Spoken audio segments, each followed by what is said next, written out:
Eu acho que você vai lembrar o que aconteceu no dia 31 de dezembro de 2019. Essa foi a primeira data que a Organização Mundial da Saúde fez um alerta sobre uma espécie de pneumonia em Wuhan, na República da China.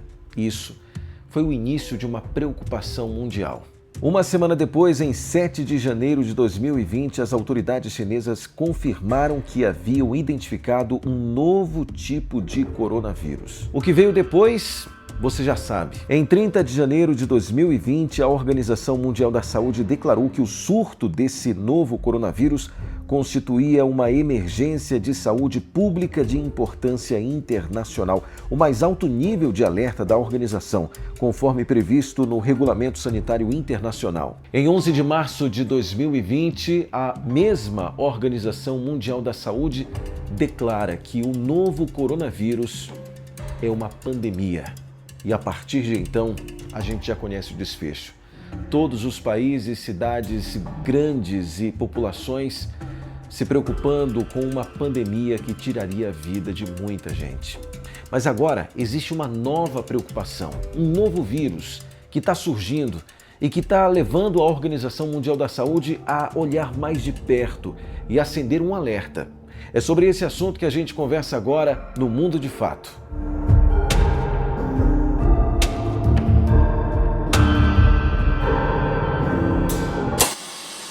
Desde dezembro do ano passado, casos do vírus Nipah têm causado alerta de saúde global. Segundo a Organização Mundial da Saúde, esse novo vírus tem uma taxa de mortalidade preocupante e, ao mesmo tempo, impressionante. Vai de, no mínimo, 40% a 75%, o que é algo mortal, altíssimo e de intensa preocupação para a Organização Mundial da Saúde. A Índia já registrou diversos casos do vírus Nipah. Isso fez com que outros países que fazem fronteira com a Índia, como o Nepal, Taiwan e outros, ativassem o mesmo protocolo utilizado na pandemia da Covid-19, com uma intensa fiscalização nos aeroportos, justamente para tentar impedir que esse vírus, chamado Nipah, venha se espalhar para além das fronteiras da Índia. Mas aí vem uma pergunta importante. Bom, como é que esse vírus ele se prolifera, ele se multiplica, ele contamina? O vírus se prolifera principalmente pelo consumo de alimentos ou pelo tato com superfícies contaminadas por secreções de morcegos, atenção para o nome, frugívoros, principais vetores do vírus. Por isso que os países estão em alerta máximo, pelo menos esses que fazem fronteira com a Índia, justamente pelo avanço. Você lembra muito bem, não é? A pandemia da Covid-19 trouxe um ensinamento muito importante, que nenhum sinal, por menor que seja, deve ser desconsiderado. E o vírus Nipah tem uma taxa de mortalidade muito maior que o coronavírus. Mas o que é esse morcego com esse nome totalmente esquisito e diferente?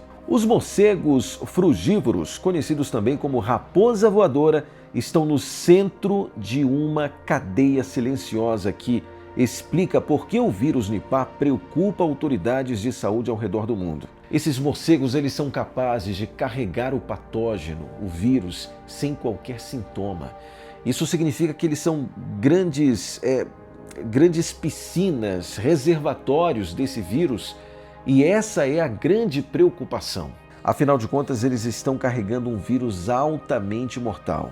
Até o momento que eu estou gravando esse vídeo, pelo menos 110 pessoas foram colocadas em quarentena na Índia, depois que 2 profissionais de saúde foram tratados no início de janeiro após contraírem o vírus. Escuta essa, inclusive, os especialistas, os estudiosos desse vírus, já constataram que não é só no morcego que esse vírus ele se hospeda.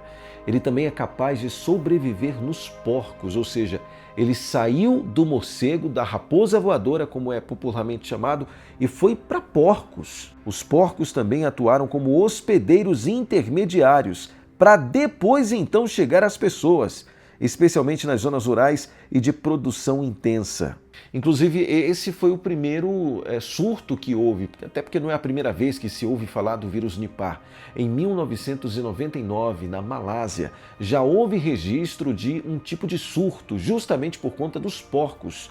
em uma criação de suínos. Identificado pela primeira vez em 1998 na Malásia, surtos pontuais do vírus Nipah aconteciam no sul e sudeste asiático, mas eram rapidamente controlados pelas autoridades sanitárias. Agora, a grande preocupação é a seguinte: imagina só, você de repente começa a ficar gripado. Bom, a gente começa a desenvolver alguns sintomas, não é? Coriza e outros sintomas comuns do resfriado, da gripe. Logo a gente vai se hidratar, tomar um remédio para amenizar os sintomas. A questão é que o vírus Nipah ele pode se desenvolver dentro do ser humano sem qualquer sintoma, ou seja, quando a pessoa perceber já é tarde demais, não tem mais o que fazer. É daí para não ter mais volta. E essa é a grande preocupação. Um vírus que tem uma taxa de mortalidade de até 75%, em que muitas pessoas podem ser assintomáticas. Nessa taxa de proliferação, acende um alerta novamente da Organização Mundial da Saúde sobre a periculosidade que esse novo vírus pode apresentar. Segundo pesquisas da Organização Mundial da Saúde, a infecção pode apresentar evolução rápida, agravando o quadro clínico do doente. Os sistemas respiratório e neurológico são os principais afetados. O vírus Nipah ele é muito agressivo porque ele atinge diretamente o sistema nervoso central. Ele pode causar encefalite, uma inflamação do cérebro que pode evoluir rapidamente para quadros graves.